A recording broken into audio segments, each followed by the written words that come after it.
हाय और जय मसीह की सबको। आज हम गलातियों की पुस्तक को आरंभ करेंगे और पहले अध्याय में जाने से पहले मैं एक भूमिका को आपके साथ बांटना चाहता हूं, एक छोटा सा इंट्रोडक्शन इस पुस्तक का। ये जो गलातियों की कलीसिया के लिए जो खत पौलुस लिखता है, ये अनुग्रह के सुसमाचार को प्रकट करता है। पौलुस इसमें ये वो सुसमाचार है जो हमने विश्वास के द्वारा ग्रहण किया है, ना कि हमारे कामों से। इस बारे में बहुत चर्चा होती है कि क्या पौलुस ने पहला थिस्सलुनीकियों या गलातियों कौन सी पुस्तक पहले लिखी है, और इसको लेकर काफी चर्चा होती है, वाद विवाद भी है। पर इन चर्चाओं में हमें जाने की कोई आवश्यकता नहीं है।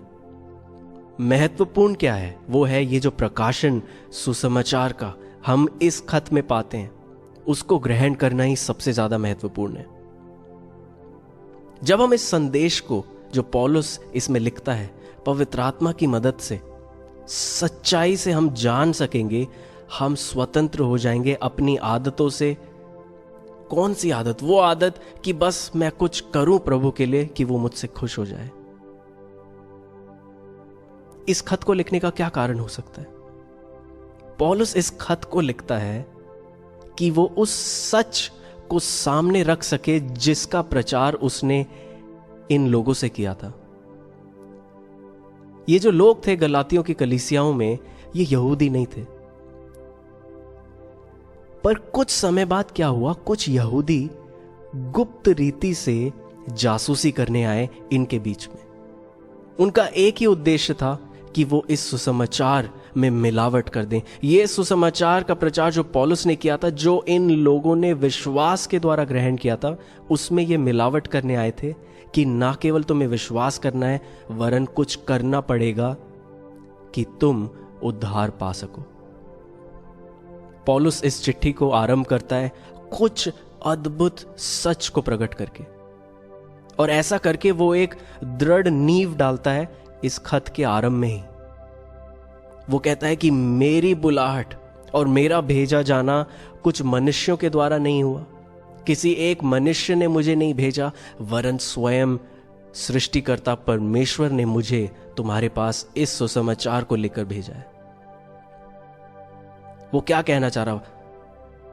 वो कहना चाहता था कि ये जो संदेश मैंने तुम तक पहुंचाया है, ये वो नहीं है जो मनुष्य ने मुझे सिखाया, वरन ये मैंने एक प्रकाशन के द्वारा ग्रहण किया है जब मेरा आमना सामना हुआ मसीह यीशु के साथ। क्योंकि आधी जिंदगी पौलुस व्यवस्था का पालन करता था। वो उन दिनों के सबसे प्रसिद्ध और जाने माने शिक्षक से शिक्षा प्राप्त करता था, और उसका नाम था गमालियल।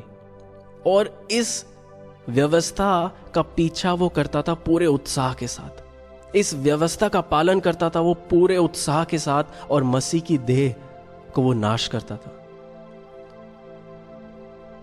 और वो इस अंधेपन में मनुष्यों की इन परंपराओं का पालन करता था। वो घमंड करता था अपनी उपलब्धियों पर, जो कुछ उसने हासिल किया था व्यवस्था का पालन करके, कामों के द्वारा जो वो परमेश्वर के लिए करता था। वरन एक दिन, एक मुठभेड़, एक आमना सामना अनुग्रह के साथ, और वो अनुग्रह एक व्यक्ति है मेरे प्रियो, जिसका नाम प्रभु यीशु मसीह है। और उसके साथ जब एक मुठभेड़ उसका हुआ, वो हमेशा के लिए बदल गया। मसीह यीशु ही उसका जुनून बन गया। उसके जीवन की खोज प्रभु यीशु को जानना बन चुका था, और उसने परिपूर्ण रीति से अपना जीवन अर्पित कर दिया था प्रभु को जानने के लिए, और इस संदेश का प्रचार करने के लिए जो उसको प्रकाशन के द्वारा मिला था, वो अनुग्रह का संदेश जिसने उसके जीवन को बदल दिया था। और जब हम इस चिट्ठी को पढ़ते हैं, एक एक पद पर जब हम मनन करेंगे, मेरी ये प्रार्थना है कि पवित्र आत्मा आपकी मन की आंखों को प्रकाशवान करेगा।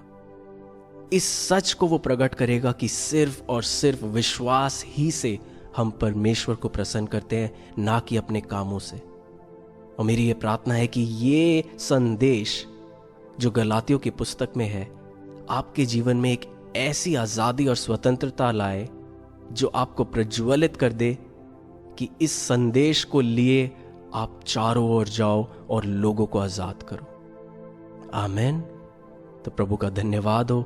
मुझे उम्मीद है जब हम इस पुस्तक को सीखना आरंभ करेंगे, प्रभु आपसे बात करेगा।